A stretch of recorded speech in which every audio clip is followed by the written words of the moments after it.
사무엘상 17장. 블레셋 사람들이 전쟁을 하기 위해 군대를 모았습니다. 블레셋 사람들은 유다 땅 소고에 모여서 소고와 아세가 사이에 있는 에베스다밈에 진을 쳤습니다. 사울과 이스라엘 사람들도 엘라 골짜기에 모여 진을 쳤습니다. 이스라엘 사람들은 블레셋 사람들과 싸울 대형을 갖췄습니다.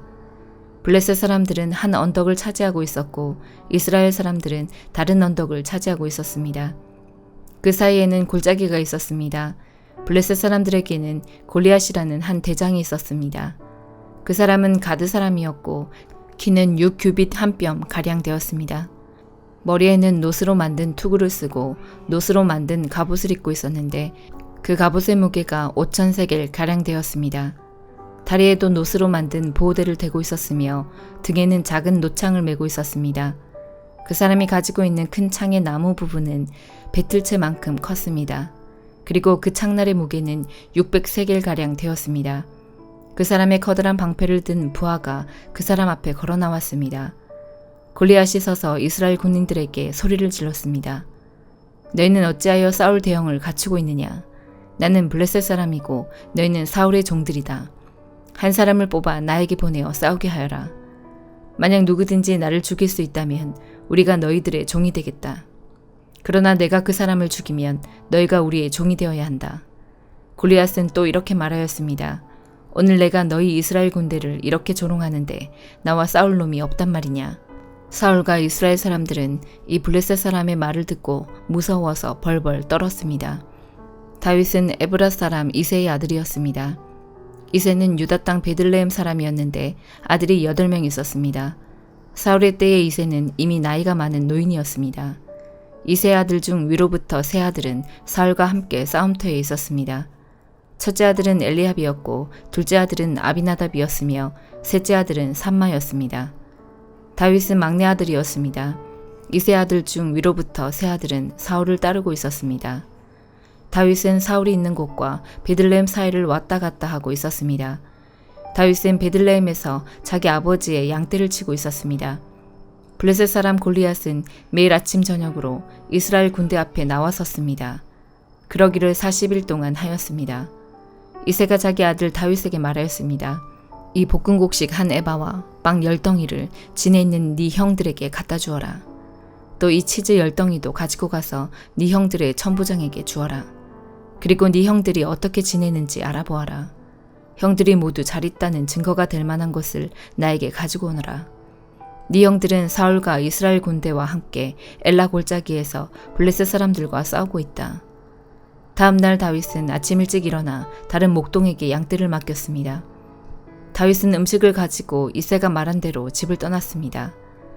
다윗이 진에 도착했을 때 이스라엘 군대는 자기 진을 떠나서 싸움터로 나아가 함성을 지르고 있었습니다. 이스라엘 사람들과 블레셋 사람들은 대형을 갖추고 서로 마주 보면서 싸울 준비를 하고 있었습니다. 다윗은 자기가 가지고 온 음식을 집 맡은 사람에게 맡기고 싸움터로 나아가 형들을 만나 편안히 잘 있는지를 물었습니다. 다윗이 형들과 이야기를 하고 있을 때 블레셋의 거인 골리앗이 또 나왔습니다. 골리앗은 보통 때처럼 이스라엘을 향하여 소리를 질러댔습니다. 다윗도 그 소리를 들었습니다. 이스라엘 사람들은 골리앗을 보자 무서워 벌벌 떨며 달아나고 말았습니다. 이스라엘 사람들이 자기들끼리 말했습니다. 저 사람 골리앗을 봐라. 저 사람은 계속해서 이스라엘에게 욕을 퍼붓고 있다. 왕은 골리앗을 죽이는 사람에게 많은 돈을 주고 자기 딸도 주어 아내로 삼게 하고 그 사람의 가족에게는 세금을 면제해 주기로 했다네. 다윗이 가까이에 서 있는 사람들에게 물었습니다. 이 블레셋 사람을 죽여 이스라엘에게서 수치를 없애버리는 사람에게 어떤 상을 줍니까? 저 할례받지 못한 블레셋 사람이 누군데 감히 살아계신 하나님의 군대를 욕할 수 있습니까?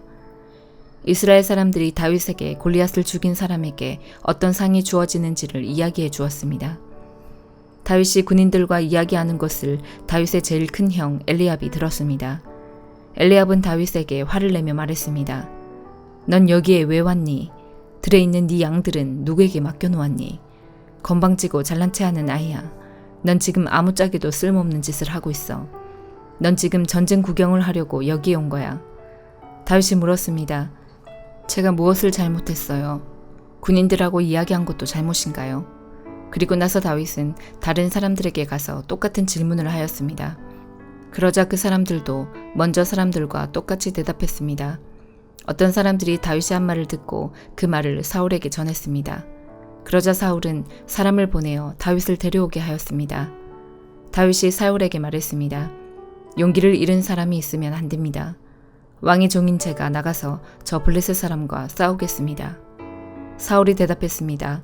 너는 저 블레셋 사람과 싸울 수 없다. 너는 아직 어린아이일 뿐이지만 골리앗은 젊었을 때부터 싸움을 많이 해온 뛰어난 군인이다. 그러나 다윗이 사울에게 말했습니다.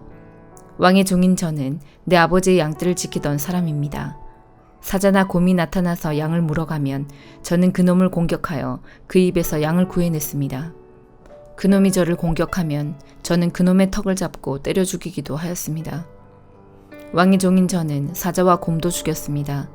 할례받지 않은 블레셋 사람인 골리앗도 제가 죽인 사자나 곰과 같은 꼴이 될 것입니다. 왜냐하면 골리앗은 살아계신 하나님의 군대를 욕했기 때문에 죽어야 합니다. 여호와께서는 나를 사자와 곰에게서 구해주셨습니다. 여호와께서는 나를 이 블레셋 사람으로부터도 구해주실 것입니다. 사울이 다윗에게 말했습니다. 가거라, 여호와께서 너와 함께 하시기를 빈다. 사울은 자기 옷을 다윗에게 입혀주었습니다. 사울은 다윗의 머리에 노투구를 씌워주고 몸에도 갑옷을 입혀주었습니다. 다윗은 사울의 칼을 차고 몇 걸음 걸어보았지만 투구와 갑옷이 거추장스러워서 걸을 수가 없었습니다. 다윗이 사울에게 말했습니다. 이 옷을 입고 갈 수 없습니다. 거추장스러워서 몸을 움직일 수가 없습니다. 다윗은 투구와 갑옷을 다 벗어버렸습니다. 다윗은 손에 막대기를 들었습니다. 그리고 시냇가에서 조약돌 5개를 주워서 양을 칠 때에 쓰는 주머니에 넣고 손에는 물매를 들었습니다. 그리고 나서 골리앗에게 나아갔습니다. 바로 그때 블레셋 사람 골리앗도 다윗에게 다가오고 있었습니다. 골리앗의 방패를 든 사람이 골리앗 앞에 있었습니다. 골리앗은 다윗을 바라보았습니다. 골리앗은 다윗이 살결이 불그스레하고 잘생긴 어린아이라는 것을 알았습니다. 골리앗은 불쾌한 표정으로 다윗을 내려다보았습니다. 골리앗이 다윗에게 말했습니다. 막대기를 가지고 오다니 너는 내가 개인 줄 아느냐. 골리앗은 자기 신들의 이름을 들먹이며 다윗을 저주하였습니다. 골리앗이 다윗에게 말했습니다. 이리 오너라. 내가 네 몸을 공중의 새와 들짐승들에게 먹이로 줄 것이다. 다윗이 골리앗에게 말했습니다. 너는 나에게 칼과 큰 창과 작은 창을 가지고 나오지만 나는 만군의 여호와의 이름으로 너에게 간다. 여호와는 이스라엘 군대의 하나님이시다. 너는 여호와께 욕을 했다. 오늘 여호와께서는 너를 나에게 주실 것이다. 나는 너를 죽여 너의 머리를 벨 것이며 블레셋 군인들의 몸을 공중의 새와 들짐승들에게 먹이로 줄 것이다. 그렇게 하여 이스라엘에 하나님이 계시다는 것을 온 세상이 알게 할 것이다. 여기 모인 모든 사람들에게 여호와께서는 자기 백성을 구하시기 위하여 칼이나 창을 쓰실 필요가 없다는 것을 알게 할 것이다. 싸움은 여호와의 것이다. 하나님께서 우리가 너희 모두를 물리쳐 이기도록 도와주실 것이다. 골리앗이 다윗을 공격하기 위하여 가까이 왔을 때 다윗도 재빨리 골리앗을 향해 달려갔습니다. 다윗은 자기 주머니에서 돌 하나를 꺼내어 물매에 올려놓은 다음 물매로 돌을 던졌습니다. 돌이 날아가 블레셋 사람의 이마를 맞췄습니다. 골리앗은 앞으로 고꾸라졌습니다. 이처럼 다윗은 물매와 돌 하나만 가지고 블레셋 사람을 물리쳐 이겼습니다. 다윗은 그 사람을 돌로 맞춰 죽였습니다. 다윗은 손에 칼도 가지고 있지 않았습니다. 다윗은 달려가서 블레셋 사람 옆에 섰습니다. 다윗은 골리앗의 칼을 그의 칼집에서 꺼내어 그것으로 골리앗을 죽였습니다. 그리고 나서 골리앗의 머리를 베었습니다. 블레셋 사람들은 자기 대장이 죽은 것을 보고 뒤로 돌아 달아났습니다. 이스라엘과 유다 사람들은 소리를 지르며 블레셋 사람들을 뒤쫓기 시작했습니다. 그들은 가드성으로 들어가는 곳과 에그론 성문까지 블레셋 사람들을 뒤쫓았습니다. 많은 블레셋 사람들이 죽었습니다. 죽거나 부상당한 블레셋 사람들이 가드와 에그론으로 가는 사라임 길에 쓰러졌습니다. 이스라엘 사람들은 블레셋 사람들을 뒤쫓다가 다시 돌아와서 블레셋 사람들의 진에서 많은 물건을 가져갔습니다. 다윗은 골리앗의 머리를 가지고 예루살렘으로 갔습니다. 다윗은 골리앗의 무기들도 자기 천막에 두었습니다. 사울은 다윗이 골리앗과 싸우러 나갈 때 군대 지휘관인 아브넬에게 물었습니다. 아브넬이여, 저 젊은이 아버지가 누군가? 아브넬이 대답했습니다. 왕이시여, 정말이지 저는 모르겠습니다. 사울이 말했습니다. 저 젊은이가 누구의 아들인지 알아보시오. 다윗이 골리앗을 죽이고 돌아오자 아브넬은 다윗을 사울에게 데리고 갔습니다. 다윗은 그때까지 골리앗의 머리를 들고 있었습니다. 사울이 다윗에게 물었습니다. 젊은이여, 그대의 아버지는 누구인가? 다윗이 대답했습니다. 나는 베들레헴 사람 이새의 아들입니다. 로마서 15장. 강한 우리는 약한 사람들의 약점을 돌보아주고 우리 자신을 기쁘게 하지 말아야 합니다. 우리 각 사람은 이웃을 기쁘게 하되 그에게 유익을 끼치고 덕을 세워야 합니다. 그리스도께서는 자신을 기쁘게 하지 않으시고 성경에 주님을 모욕한 사람들의 모욕이 제게 임하였습니다 라고 기록된 대로 사셨습니다. 이전에 기록된 모든 것은 우리를 가르치기 위해 기록된 것입니다. 그래서 우리는 성경의 인내와 위로로 말미암아 소망을 가집니다. 인내와 위로를 주시는 하나님께서 그리스도 예수의 뜻대로 여러분들 가운데 한 마음을 주시기를 바랍니다. 그리하여 여러분 모두가 한 마음과 한 입으로 우리 주 예수 그리스도의 하나님 아버지께 영광을 돌리시기를 바랍니다. 그러므로 그리스도께서 여러분을 받으신 것처럼 여러분도 서로를 받아들이십시오. 그것이 하나님께 영광이 되는 길입니다. 내가 여러분들에게 이 점을 말씀드리겠습니다. 그리스도께서는 하나님의 진실하심을 드러내시고 하나님께서 우리 조상들에게 하신 약속을 확증하기 위해서 할례받은 사람들의 종이 되셨습니다. 그래서 이방인들이 하나님께서 베푸신 자비에 대해서 하나님께 영광을 돌리게 된 것입니다. 성경에 이렇게 기록되어 있습니다. 그러므로 내가 이방인 중에서 주님을 찬양하고 주님의 이름을 찬송하겠습니다. 또 이렇게 기록되어 있습니다. 이방인들아, 하나님의 백성과 함께 기뻐하여라. 또한 이런 말씀이 있습니다. 너희 모든 이방인들아, 주님을 찬양하여라. 너희 모든 백성아, 그를 찬송하여라. 또 이사야는 이렇게 말했습니다. 이새의 뿌리에서 나와 이방인들을 다스릴 이가 올 것이다. 이방인들은 그분에게 소망을 두리라. 여러분들이 하나님을 신뢰할 때 소망의 하나님께서 모든 기쁨과 소망으로 여러분을 채우셔서 성령의 능력으로 여러분에게 소망이 차고 넘치게 하시기를 바랍니다. 나의 형제 자매 여러분, 나는 여러분이 선함이 가득하며 완전한 지식이 있으며 서로 권면할 만한 능력이 있다고 확신합니다. 그러나 하나님께서 내게 주신 은혜 때문에 여러분이 기억해 주기를 바라는 마음으로 몇 가지 일에 대해 담대하게 이렇게 글을 씁니다. 하나님께서는 나를 이방인을 위한 그리스도 예수의 일꾼이 되게 하셨습니다. 나는 이방인들이 성령으로 거룩하여지고 하나님께서 받으실 만한 제물이 되도록 하기 위해 하나님의 복음을 전하는 제사장의 직무를 담당하였습니다. 그러므로 나는 그리스도 예수 안에서 하나님을 섬긴 일을 자랑스럽게 생각합니다. 그리스도께서 내가 전하는 말과 행동을 통해 이방인들을 하나님께 복종하게 하신 일 이외에는 어떤 것도 감히 말하지 않겠습니다. 이방인들이 하나님께 복종하게 된 것은 표적과 놀라운 일과 성령의 능력으로 이루어졌습니다. 나는 예루살렘에서부터 일루리곤에 이르기까지 모든 지역을 다니며 그리스도의 복음을 충만하게 전파했습니다. 나는 다른 사람이 닦아놓은 터 위에 집을 세우지 않으려고 그리스도의 이름을 들어보지 못한 지역에 다니며 복음을 전하는 일에 힘썼습니다. 성경에 이렇게 기록되어 있습니다. 주님에 대한 소식을 받지 못한 사람들이 볼 것이요 듣지 못한 사람들이 깨달을 것이다. 내가 여러 차례 여러분에게 가려고 했으나 가지 못한 이유가 바로 여기 있습니다. 그런데 이제는 이 지역에서 더 이상 내가 일할 만한 곳이 없고 또 여러 해 전부터 여러분에게 가기를 원했으므로 스페인으로 가는 길에 여러분을 방문하여 잠시 여러분과 함께 지내면서 기쁨을 나누다가 여러분의 도움을 받아 스페인으로 가기를 소원합니다. 그러나 지금은 예루살렘에 있는 성도들에게 구제 헌금을 전하러 예루살렘으로 가는 길입니다. 그것은 마케도니아와 아가야 사람들이 예루살렘에 있는 가난한 성도들을 도우려고 기쁜 마음으로 구제 헌금을 마련하였기 때문입니다.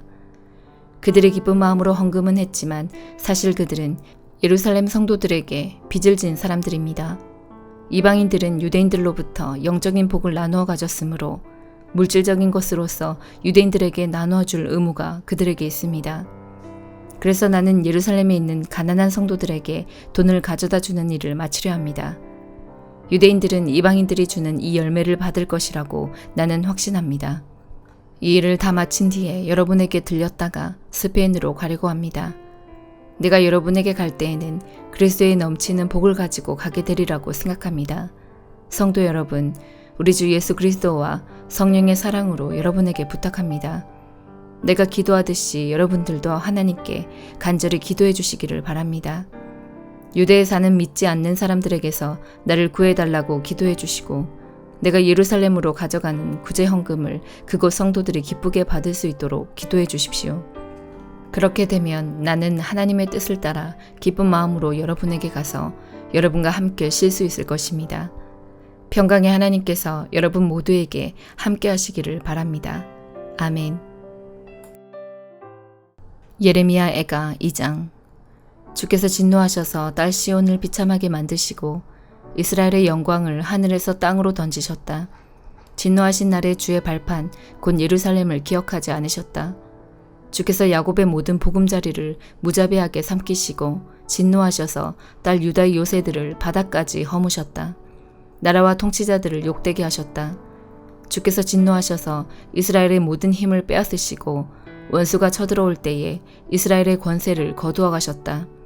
불이 활활 타올라 주변의 모든 것을 태우듯이 야곱 백성을 태워버리셨다. 마치 원수처럼 주께서 활을 당기셨다. 우리를 죽이러 오는 적처럼 오른손을 치켜드시고 건강하게 보이는 사람을 다 죽이셨다. 딸 시온의 장막에 진노를 불처럼 쏟으셨다. 주께서 원수같이 되어 이스라엘을 삼키셨다. 모든 왕궁을 삼키시고 모든 요새를 무너뜨리셔서 딸 유다의 탄식과 신음을 더하셨다. 동산의 초막을 허물듯 성전을 허무셨으며 여호와께서 백성과 만나시던 곳도 무너뜨리셨다. 시온으로 하여금 절기와 안식일을 잊어버리게 하셨고 큰 진노 가운데 왕과 제사장을 멸시하셨다. 여호와께서 자기 제단을 멸시하시고 자기 성소를 버리셨으며 왕궁 성벽을 원수의 손에 넘겨주시니 원수들이 절기 때처럼 여호와의 성전에서 환성을 올렸다. 여호와께서 딸 시온의 성벽을 허물기로 결심하셨다. 성벽을 측량줄로 재시고 성벽이 허물어질 때까지 손을 떼지 않으셨다. 성벽과 요새가 통곡하며 함께 허물어졌다. 예루살렘 성문들이 땅바닥에 떨어졌고 성문 빗장이 꺾여졌으며 왕과 대신들은 여러 나라로 사로잡혀갔다. 여호와의 가르침이 그쳤고 예언자들도 여호와의 계시를 받지 못했다. 딸 시온의 장로들이 말을 잃은 채 땅에 주저앉았다. 머리에는 죄를 뒤집어 썼고 몸에는 거친 베옷을 걸쳤다.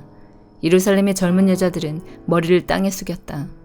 내 눈이 눈물로 상하고 간과 심장이 녹는 듯하다. 딸 같은 내 백성이 망했으므로 창자가 끊어진다. 어린이와 아기들이 성 광장에서 쓰러져 죽어가고 있다. 그들이 자기 어머니에게 곡식과 포도주가 어디에 있어요? 라고 묻는다. 그들이 부상당한 군인들처럼 성 광장에서 쓰러지고 어머니 품에서 죽어간다. 딸 예루살렘아, 내가 무슨 말을 할 수 있겠느냐? 너를 무엇에 비하겠으며 무엇에 견주겠느냐? 처녀딸 시온아, 내가 어떻게 너를 위로하겠느냐? 너의 폐허가 바다같이 크니 누가 너를 고칠 수 있겠느냐? 네 예언자들이 너에 관한 환상을 보았으나 헛되고 거짓될 뿐이다. 그들이 네 죄를 드러내지 못하여 네가 사로잡혀가는 것을 막지 못했으니 그들의 예언은 헛된 것뿐이었다. 그들이 너를 속였다. 지나가는 사람들마다 너를 보고 손뼉을 친다. 딸 예루살렘을 조롱하고 머리를 흔들며 이 성이 가장 아름답다는 성이냐, 이 땅 위에서 가장 행복하다는 성이냐 하고 비웃는다. 네 모든 원수가 입을 열어 너를 욕하고 비웃으며 이를 간다. 그들은 우리가 그를 삼켰다. 우리가 기다리던 날이 바로 이 날이다. 드디어 그날이 왔구나 라고 말한다. 여호와께서 이미 계획하신 일을 이루시고 옛날에 명령하셨던 말씀을 다 이루셨다. 주께서 사정없이 너를 무너뜨리시니 네 원수들이 너에게 일어난 일을 보고 즐거워하며 이 일로 네 원수들의 힘이 더욱 솟구쳤다. 백성이 마음을 다하여 주께 부르짖기를 딸 시온의 성벽아, 네 눈물을 밤낮으로 강물처럼 흘려라. 네 눈동자를 쉬게 하지 말고 눈물을 흘려라. 일어나 밤에 부르짖어라. 밤새도록 시간을 알릴 때마다 부르짖어라. 물을 쏟듯 네 마음을 주님 앞에 쏟아부어라. 손을 높이 들어 주께 기도하여라. 거리 어귀마다 굶주림으로 쓰러져 죽어가고 있는 네 자녀들을 살려달라고 기도하여라. 여호와여 살펴주십시오. 주께서 전에도 다른 사람에게 이같이 행하신 적이 있으십니까? 여자들이 어린 자식을 잡아먹고 있습니다. 제사장과 예언자들이 주님의 성소에서 죽임을 당하고 있습니다. 젊은이와 늙은이가 길바닥에 쓰러져 있습니다. 젊은 여자와 청년들은 칼에 맞아 쓰러졌습니다. 주께서 진노하신 날에 저들을 무자비하게 죽이셨습니다. 주께서 제가 두려워하는 재앙을 부르셔서 사방에서 저를 치게 하셨습니다. 마치 잔치에 사람을 부르듯 재앙을 부르셨습니다. 여호와께서 진노하신 날에 아무도 도망치거나 살아남지 못했습니다. 제가 낳아 기른 자들을 제 원수가 죽였습니다. 시편 33편. 의롭게 사는 사람들이여 즐겁게 여호와를 노래하십시오. 정직한 사람들은 마땅히 그를 찬양해야 합니다. 수금을 울리며 여호와께 찬양하십시오. 10줄 비파로 주님을 위해 찬양하십시오. 새 노래로 주님께 찬송하십시오. 멋있게 악기를 연주하고 기쁘게 노래하십시오. 여호와의 말씀은 올바르고 참됩니다. 그분이 하시는 일은 모두 진실합니다. 주님은 정의롭고 공평한 것을 좋아하십니다. 주님의 한결같은 사랑이 온 땅에 가득합니다. 여호와는 말씀으로 하늘을 지으시고 입김으로 하늘의 별들을 만드셨습니다. 주님은 바닷물을 모아 항아리에 담으시고 깊은 바닷물을 창고에 넣으십니다. 온 땅이여 여호와를 높이고 세상의 모든 사람들이여 그분을 존경합시다. 주님께서 말씀하시니 세상이 생겨났고 주님께서 명령하시니 세상이 나타났습니다. 여호와께서 문나라의 계획을 무너뜨리시고 민족들의 뜻을 꺾으십니다. 여호와의 계획은 언제까지나 한결같고 그분의 뜻은 영원히 변하지 않을 것입니다. 여호와를 자기 하나님으로 모신 나라는 행복한 나라입니다. 하나님께서 자기 백성으로 삼으신 민족은 행복한 민족입니다. 여호와께서 하늘에서 세상을 내려다보시고 사람들 한 사람 한 사람을 보고 계십니다. 하늘에 계신 주님은 땅의 사람들 모두를 지켜보십니다. 그분은 모든 사람들의 마음을 만드셨기 때문에 사람들이 하는 일을 모두 알고 계십니다. 어떤 왕도 주님의 군대에게 잡히면 달아날 수 없고 어떠한 용사도 주님의 큰 힘으로부터 빠져나갈 수 없습니다. 힘센 말을 타고 도망쳐도 피할 수 없으며 모든 힘을 다해도 그들은 살아남을 수 없습니다. 그러나 여호와는 주를 높이는 사람을 돌아보시고 주님의 사랑에 소망을 두는 사람을 지키십니다. 주님은 죽음에서 그들을 건지시고 기근 때에 살아남게 하실 것입니다. 그러므로 우리가 여호와를 바라보면서 기다립니다. 주님은 우리의 도움이시며 방패이십니다. 주님 때문에 우리가 기뻐하고 즐거워합니다. 그것은 주의 거룩한 이름을 굳게 믿기 때문입니다. 여호와여, 우리가 주께 우리의 소망을 둡니다. 주님의 변함없는 사랑을 우리에게 베풀어 주소서.